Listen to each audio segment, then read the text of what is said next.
Après le placement des gosses, la juge des enfants a ordonné une enquête de l'UEMO, ce qu'on appelle la PJJ. Eux, ils ont les moyens de bosser, c'est pas l'ASE. Ils m'ont jamais donné le différentiel de budget par dossier traité, je leur ai demandé, mais a priori, y a un gros coef. En tout cas, beau boulot. Je me suis senti à la fois foutu à poil, mais pris en charge par des gens qui faisaient bien leur boulot. Donc c'était bien. À la fin de l'enquête, on a un tableau qui est dressé ainsi. Un père qui a du mal, quand il s'énerve, à pas dire devant les enfants des choses qu'il ne devrait pas forcément dire devant les enfants. Bon, je l'ai toujours reconnu. J'ai juste demandé à ce que le dossier soit traité. Il l'a pas été. Je me suis énervé. Désolé. Et dans le même temps, la mère, durant les échanges avec le psychologue de l'UEMO, a annoncé et maintenu avoir entretenu une relation incestueuse avec son père. Et elle a, je cite, confirmé ses propos après qu'on lui ait défini le sens des mots. Et à côté de ça, on a un petit garçon de 4 ans qui est resté une semaine avec le bras cassé sans aller à l'hôpital, qui se faisait jeter par terre. Une mère qui pète les plombs et qui arrache le bras de sa gamine. Des enfants qui comprennent plus leur mère, qui ont peur d'elle, et qui commencent à lui demander de réagir sur ce qu'elle leur inflige et elle le refuse. Et après le placement, on a basculé dans le Covid assez vite, où les visites médiatisées ont été interrompues. Les centres d'accueil étaient fermés. Comme contrairement à ce qui est dit dans les rapports, j'ai jamais cherché à effacer le lien mère-enfant. Je proposais à la mère de venir aux horaires prévus pour voir ses gosses dans le jardin. Et après, quand ils ont réouvert le centre d'accueil, je lui ai demandé de bien vouloir continuer en extérieur, que ce soit au centre d'accueil ou dans le jardin ou ailleurs. Parce qu'avec mon hyperthyroïdie, ma tachycardie, je préférais rester serein.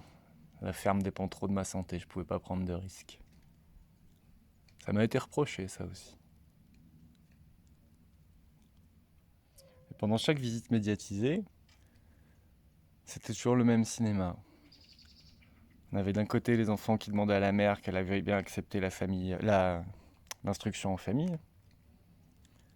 Ce à quoi leur mère leur répondait non, ça va pas être possible, vous allez finir en famille d'accueil, il faut que vous alliez à l'école. Et puis dans le même temps, à chaque fois qu'ils lui disaient mais pourquoi tu nous fais du mal, pourquoi tu nous as fait ci, pourquoi tu nous as fait ça, pourquoi tu veux pas entendre qu'on a besoin de faire l'école à la maison, ils étaient confrontés à une mère qui niait tout. Non, c'est pas vrai, je t'ai jamais fait ça. Non, c'est pas vrai, je t'ai jamais fait ça.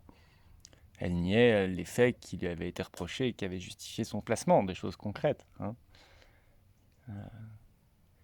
Et ça a duré plus d'un an, pendant tout le Covid. Après, j'ai fait cette demande d'instruction en famille, et la mère des enfants avait écrit une lettre pour refuser la déscolarisation, ce qui de fait m'empêchait de faire l'instruction en famille et de changer les enfants d'école. Donc j'ai fait une demande d'IEF lors de ma demande de garde auprès de la JAF, puisque la juge des enfants m'avait demandé de faire une demande de garde auprès de la JAF sur la base de ce qui avait été décidé par la juge des enfants. Il n'avait jamais été prévu que la mère voie ses enfants plus d'une heure toutes les 2 semaines sous la surveillance d'un tiers. Et j'ai fait un beau dossier pour l'instruction en famille. D'abord, on a 3 enfants qui sont tous les 3 diagnostiqués à très haut potentiel par Audrey Desplanques et qui recommande une instruction adaptée, même si, bien évidemment, une instruction adaptée pourrait, en théorie, s'envisager dans le cadre de l'éducation nationale. Techniquement, je ne sais pas s'il y a plus de 30 places qui soient réellement adaptées sur l'ensemble du territoire à des gamins comme ça. Je ne sais même pas s'il y en a. Mais s'il y en a, c'est sûr, elles sont pas en Ariège. Hein, on va pas se voiler la face. Donc le cadre adapté à des enfants qui se développent de manière hétérogène, c'est un enseignement hétérogène. C'est pas un enseignement monolithique et par tronc. Donc on a des enfants qui sont particuliers. Théophile, il avait 12 ans, il passait la moitié de son temps dans les bois, avec ses chiens, à courir après ses moutons, à faire des cabanes, à ramasser des cailloux, à tailler des bouts de bois. Et l'autre moitié de son temps, pour les 6 derniers mois en tout cas, c'était les mathématiques. Voilà. Donc il avait appris, je l'avais aidé à aller chercher lui-même ce qui l'intéresse. Il avait ses chaînes YouTube de mathématiques et les derniers temps, il faisait des équations à deux inconnus.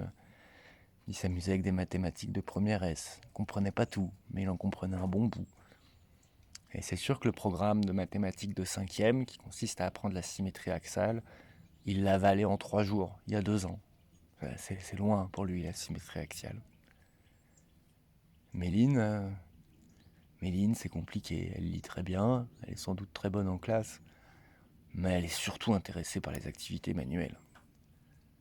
Elle fait des très très belles cabanes, mais elle adore la machine à coudre, elle cuisine, elle fait des potions, elle fait des peintures, elle fait des encres, elle dessine très très bien. Elle était largement capable de suivre leur programme scolaire en y passant quelques heures par semaine et de pouvoir s'épanouir à côté. C'est ça que je voulais leur offrir. Félix, il avait 8 ans. Oh, il n'avait pas de problème, il était bon à l'école, il aimait ça l'école. C'est pas le problème, mais il s'ennuyait. C'est pareil, l'apprentissage était trop lent, et puis c'est pas assez épanouissant. Félix, il adore démonter des vieilles machines en panne. Il adore creuser des trous et regarder ce qu'il y a dans le sol. Bref, toutes ces choses qu'on leur offrira pas dans un monde normal.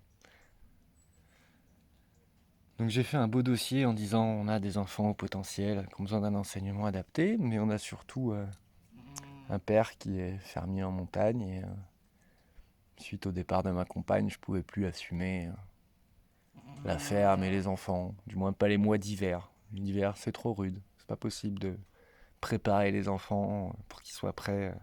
Le grand à son bus à 7h, les deux petits à leur bus à 8h, quand il pleut, qu'il neige, qu'il vente. L'hiver, les gamins, ils prennent leur petit-déj au chaud et papa, il arrive à 9h après s'être occupé des bêtes. Et il est dispo toute la journée pour faire l'école à la maison. Ah, c'est terrible. Mon Dieu, quelle horrible marginalité. Les pauvres enfants. C'était terrible ce qu'ils vivaient. Hein. Ouh là là. Donc voilà, j'ai fait un dossier en disant enfants au potentiel ayant des besoins adaptés, père ayant des contraintes professionnelles. Et puis les grands-parents s'étaient motivés pour recevoir un peu leurs petits-enfants sur Paris et sur Royan pour essayer de les ouvrir un peu au monde. C'était toujours leur grande inquiétude. Comme ils voyaient rien de leur vie et qu'ils venaient jamais, ils considéraient que forcément leur vie, c'était ce qu'ils pensaient. Ça a été très dur, ça. La mère a refusé l'instruction en famille devant la juge. En effet, les services sociaux la font chanter avec sa 4e fille qu'elle a fait après notre séparation. En gros, c'est soit elle fait tout ce qu'ils lui disent sans réfléchir, soit il place sa fille. Voilà, c'est ce qu'elle a fini par dire et que les services sociaux ont fini par admettre. Donc à ce moment-là, la juge, elle s'est retrouvée avec 3 enfants dont il était évident qu'ils n'iraient pas chez la mère. Personne ne se posait la question. Un père qui s'en occupait à temps plein depuis 3 ans et qui accessoirement s'était fait placer les enfants dans un cabanon de jardin et leur avait construit une maison en 3 ans et qui avait réussi à trouver 95 hectares de terre et à créer une exploitation agricole. Donc un père plutôt concret, quoi. Mais un père complotiste, quoi. Ah, c'est terrifiant. Et au final, il m'a été reproché un syndrome d'aliénation parentale qui consiste principalement à ce que la mère nie ce qu'elle a fait auprès des enfants et exige que les enfants l'aiment parce qu'elle n'a rien fait de mal et qu'elle veut qu'elle les aime. Et moi, je soutenais les enfants dans leur opposition à leur mère quand ils lui disaient « mais pourquoi tu mens ?» Parce que c'est ça qu'ils lui reprochaient. « Pourquoi tu mens ? Pourquoi tu reconnais pas ce que tu as fait ?» Et en fait, c'est ça qui m'a été reproché par les services sociaux. De dire aux enfants que leur mère ment. Non, j'ai jamais dit aux enfants « votre mère ment ». Mais quand les enfants m'ont demandé si leur mère mentait, je leur ai dit oui, votre mère ment. C'est pas tout à fait pareil. Et à l'arrivée, le débat il est là. C'est est-ce que on soigne le traumatisme par l'oubli, ou est-ce qu'on demande à la mère de dépasser ses problèmes personnels et d'être capable de faire retour face à ses enfants? Bon, bah, les services sociaux d'Ariège, ils ont choisi. Sur un enfant qui a été maltraité, mal soigné, battu, peut-être attouché sexuellement par le grand-père, eh ben, on va le séparer de ses frères et sœurs, on va le séparer de son père, on va le séparer de ses animaux, on va l'attraper avec des chiens et des hélicoptères, on va l'enfermer dans une famille d'accueil, et on va lui laisser que sa mère comme alternative. Voilà, c'est comme ça que les services sociaux gèrent les choses. Donc la juge a décidé de me confier la garde des enfants. Et c'est là où c'est assez surnaturel, puisque j'avais clairement écrit dans, je ne sais pas comment ça s'appelle, dans ce qu'on donne à la juge avant l'audience. Voilà, j'avais dit clairement que je ne pourrais pas mettre les enfants à l'école. Et, euh, et donc elle devait décider ce qu'elle fait entre un père qui ne peut pas mettre les enfants à l'école, une mère qui ne peut pas s'en occuper et les placer. Et elle a décidé de les confier au père et de contraindre le père à mettre les enfants à l'école. Voilà. Donc je dis à cette juge, je suis désolé, je ne peux plus mettre les enfants à l'école. Et elle me répond, eh ben vous allez les mettre à l'école. Et comme elle est taquine, elle me contraint à les scolariser dans l'école de secteur de la mer, où j'ai pas de bus. Voilà. Donc physiquement, c'est très très compliqué pour moi de gérer tout ça en voiture. Et juste économiquement, au prix du gasoil, c'est pas envisageable.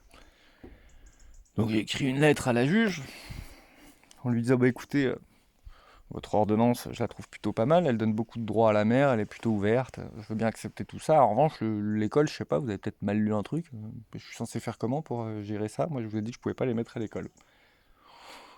Pas de réponse à ma lettre, quelques mois plus tard, saisine de la juge des enfants. Audience du juge des enfants, j'ai pas eu le droit d'ouvrir la bouche. Elle m'a posé 3 questions, j'ai commencé à répondre, elle m'a fermé ma gueule. Mon avocate a dit 3 conneries qui n'ont pas été écoutées. Le dossier de 30 pages sur l'instruction en famille des enfants n'a pas été considéré. Et 10 jours plus tard, le jugement devait être rendu. J'ai reçu un mail disant qu'il serait retardé et rendu le lendemain. Le lendemain, les gendarmes sont arrivés pour prendre les gosses à l'improviste. La conclusion de la juge, elle est claire. L'exemple paternel de relation à l'autorité met les enfants en danger. Voilà. Le père ne leur fait pas manger de lait, refuse la vaccination et autorise ses enfants à dire non, je ne suis pas d'accord. Notre pays est en grand danger. C'est pas une blague, c'est réel. Ça s'appelle le totalitarisme. Il faut ouvrir les yeux maintenant.